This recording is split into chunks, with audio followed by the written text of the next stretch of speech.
सुना तानी का हो का कहत तारू? देखी हमरो के मैहर जाए के बा। का ई का कहत तारू? देखो हमरा पास टाइम नहीं खे, ढेर जिद मत करो ठीक ना। हम नहीं जानत हमरा जाए के बा। सुन अगला बेरी चल जइह, काहे जिद कइले बाड़ी? ना हम जाए। अच्छा त का लावे के बा? जइबू त तैयारी करबू ना, का लावे के बा बताब। जाई बाजारे सब सामान लेके आई। त का लावे के बा बताइबू तब ना। तो देखी है का लावे के बा सुनी। डीजे मनीष रक्सौल।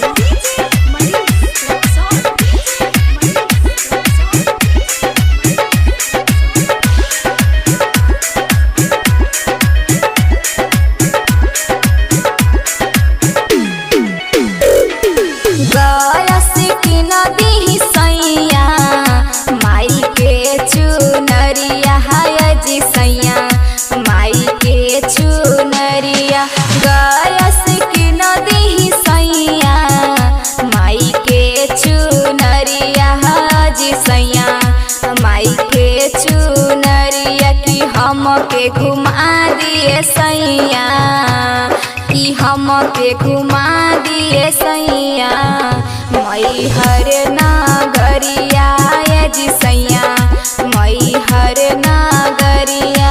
गया से किना देहर धनिया अमाई के चुनरिया हाय हो धानी अमाई के चुनरिया।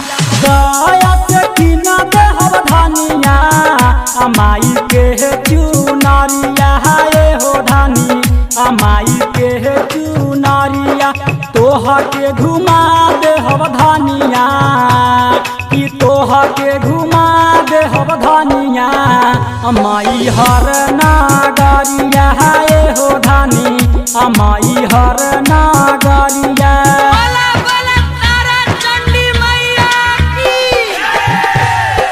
डीजे मनीष रक्सौल।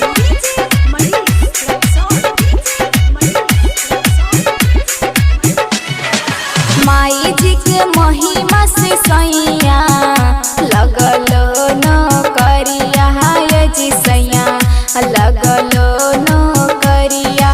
माई जी के महिमा से सैया लगलो न करिया हाय जी सैया लगलो न करिया कि हम के घुमा दिए सैया कि हम के घुमा दिए सैया मैहर नगरिया जी सैया मैहर नगरिया।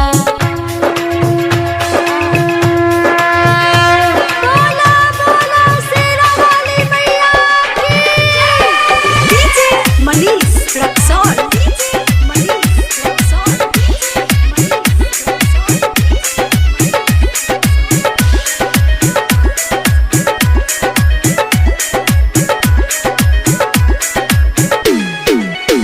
जलहदी से पेन्हिलाए धनिया नया नया साड़िया हाय हो धानी नया नया साड़िया। जलहदी से पेन्हिलाए धनिया नया नया साड़िया हाय हो धानी नया नया साड़िया। तोहा के घुमा देहर धनिया कि तोहा के घुमा देहर धनिया अमाई हर नगरिया हाय हो धानी अमाई हर नगरिया।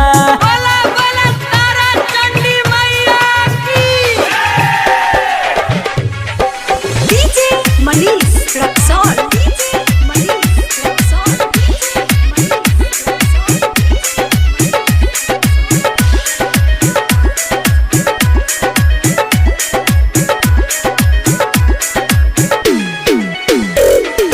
कहेली प्रीति पायल सैया हो दोहरो में हरिया जी सैया सुनी तीर पुररिया।